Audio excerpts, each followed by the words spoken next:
अदीब दानिश्वर ॾाहो मोहतरम रसूल बख्श पलियो साहब असां सां जेको आहे जिस्मानी तौर ते जुदा थी वियो आहे, पर उनजी कयल अमली जिदोजहद ऐं संदसि फ़िक्र अॼु बि असांजे दिलनि ऐं दिमाग़ में ईअं ई गूंजी रहियो आहे जीअं उनजी ज़िंदा हूंदे गूंजंदो।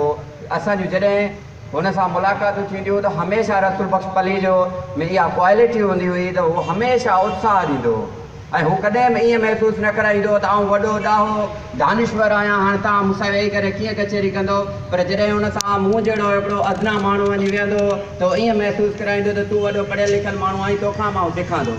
रसूल बख्श पली जो इन टाइप जो माण्हू हो ऐं हुन अवाम में अंदरि जेको साइंटिफिक सोच आहे, जेका साइंस आहे, साइंसी जेको इल्मु आहे, उनखे जेको आहे सिंध जे अंदरि जेको वधि में वधि ज़ोर ॾिनो ऐं मुतारिफ़ कराइण वारो शख़्स इहो रसूल बख्श पली जो।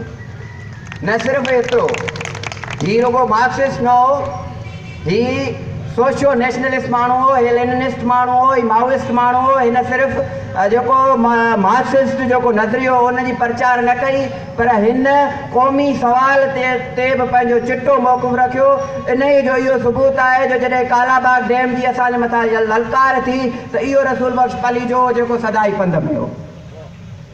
रसूल बख्श पली जो न सिर्फ़ु एतिरो, पर सिंध जे उन्हनि अणपढ़ियल औरतुनि खे कढी मैदान ते आणे उन्हनि में सियासी सघ ऐं शौर ॾेई उन्हनि खे इन्हनि आपयान ऐं जाबरनि था ललकार करे बीहारण वारो बि रसूल बख्श पली जो। जन अणपढ़ियल हारियाणियुनि ऐं अणपढ़ियल औरतुनि खे बि मैदान ते आणण वारो इहो। न सिर्फ़ु एतिरो, पर त पंहिंजे ॿियनि माण्हुनि खे खणी करे हुन रोडनि ते आंदो, पर पहिरीं पंहिंजनि मायुनि खे खणी आयो, जंहिंजे करे हू कामयाबु थियो। ऐं इहो रसूल बख्श पली जी प्लस पॉइंट हुई। ॿियनि सिर्फ़ु इहो चयो त सिंध जूं औरतूं निकिरी रोडनि ते अचनि, पर रसूल बख्श पली जे इहो न चयो। रसूल बख्श पली जे इहो कयो जो शुरूआति घर खां कए, पहिरीं पंहिंजूं औरतूं रोडनि ते आणे करे सिंधी अवाम खे ॾेखारे त जेसि ताईं असां हिन महिल ते पुख़्ता न बीहंदासीं तेसि ताईं असांजी बका न आहे। इहो रसूल बख्श पली जो अॼु असां वटि न रहियो आहे, पर हुनजी जेका साइंटिफिक सोच आहे उहा असां वटि आहे। अॼु वक़्त जी ज़रूरत आहे त असां साइंटिफिक जेको मोर्चो आहे, जेका साइंसी इल्मु आहे, जेकॾहिं असां इनखे न पढ़ंदासीं ऐं इन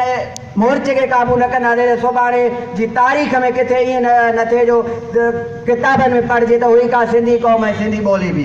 रसूल बख्श पली जे न सिर्फ़ु सिंधी क़ौम जे लाइ, पर सिंधी ॿोलीअ जे लाइ बि तमामु घणो ऐं सभ खां अॻभरो किरदारु अदा कयो।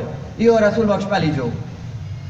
असांखे अहिड़े टाइप जा प्रोग्राम थियणु खपनि। असांजा जेके नेशनल हीरोज़ आहिनि उन्हनि खे जॾहिं असीं न पढ़ंदासीं, उन्हनि खे भेटा न ॾींदासीं त असां सम्झी न सघंदासीं त असांजे माज़ीअ जूं जेके कयल जिदोजहदूं आहिनि, जेका माज़ीअ में असांजे हीरोज़ वेड़ विड़ी आहे, त उहा कहिड़े तरीक़े सां जॾहिं असां इनखे सम्झंदासीं, इनखे पढ़ंदासीं, इनखे परूड़ींदासीं, तॾहिं ई असां मुस्तक़बिल जो जेको रोशन राह आहे उन ते गामज़न थी सघंदासीं ऐं रोशन राह वठी सघंदासीं।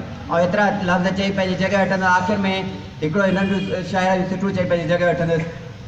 उथो उथो ए सिंधियो कुलनि मथे कफ़न कयो, उथो उथो ए सिंधियो कुलनि मथे कफ़न कयो, ॾिसो था वियतनाम में त कहिड़ो वतन कमु कयो, जिथे एहतिजाज जा अबगात आहे, सिंध तो मथां सदा सलाम आसला था वञ में।